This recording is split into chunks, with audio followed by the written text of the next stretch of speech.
ये राइफलमैन जसवंत सिंह रावत की वीरता की पूरी कहानी है, जिसे आप अपनी वीडियो या कहानी सुनाने के लिए उपयोग कर सकते हैं। ये विस्तार से लिखी गई है ताकि ये 7-8 मिनट की अवधि को कवर कर सके।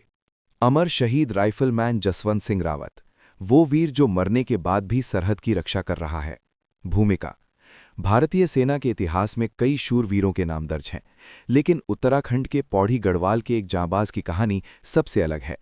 ये कहानी है चौथी गढ़वाल राइफल्स के जवान जसवंत सिंह रावत की, एक ऐसा योद्धा जिसने अकेले दम पर 300 से ज्यादा चीनी सैनिकों को मौत के घाट उतार दिया और 72 घंटों तक चीनी सेना को आगे बढ़ने से रोके रखा। आज भी भारतीय सेना उन्हें एक जीवित सैनिक मानती है और उनकी सेवा में तैनात रहती है। 1962 का वो काला समय। साल 1962, नवंबर का महीना था। भारत और चीन के बीच युद्ध चरम पर था। चीनी सेना ने अरुणाचल प्रदेश के तवांग सेक्टर के रास्ते भारत में घुसपैठ शुरू कर दी थी।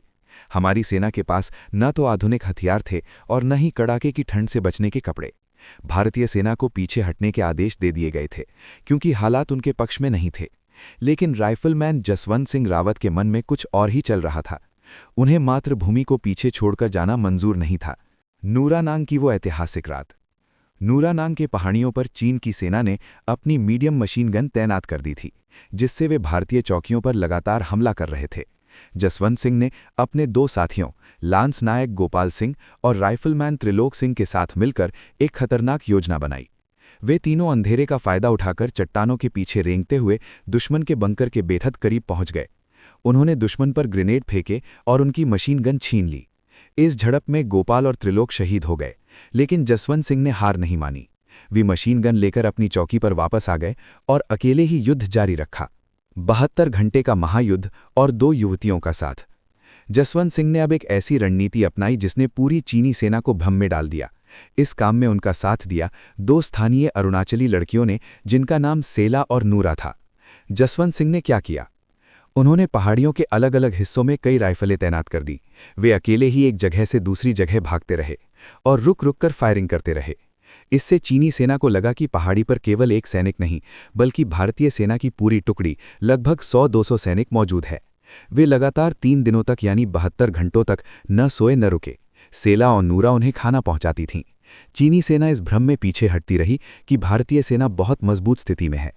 इस दौरान जसवंत सिंह ने अकेले ही 300 चीनी सैनिकों को मार गिराया। अंतिम क्षण और बलिदान। जब चीनी सेना को यह पता चला कि केवल एक ही आदमी उन्हें परेशान कर रहा है, तो उन्होंने राशन सप्लाई करने वाले एक व्यक्ति को पकड़ लिया। टॉर्चर करने पर उसने सच बता दिया। चीनी सैनिकों ने जसवंत सिंह को चारों तरफ से घेर लिया।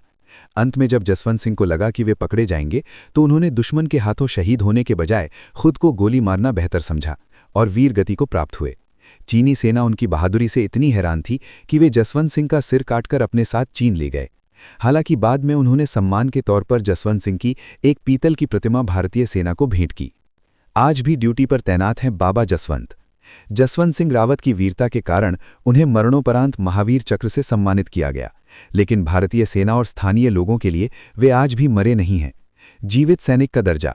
वे भारतीय सेना के इकलौते सैनिक हैं जिनका रिटायरमेंट आज तक नहीं हुआ है। उनका समय समय पर प्रमोशन होता है। वे राइफलमैन से शुरू हुए थे और अब मेजर जनरल की रैंक तक पहुंच चुके हैं। जसवंतगढ़ मंदिर। तवांग में उनकी याद में जसवंतगढ़ नाम का एक स्मारक बनाया गया है, जिसे मंदिर की तरह पूजा जाता है। रोजाना की सेवा।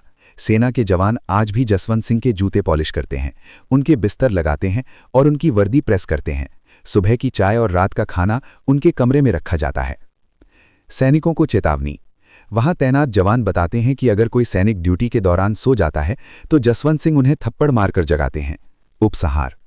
जसवंत सिंह रावत की कहानी हमें याद दिलाती है कि जीत संख्या बल से नहीं, बल्कि अडिग साहस और इच्छा शक्ति से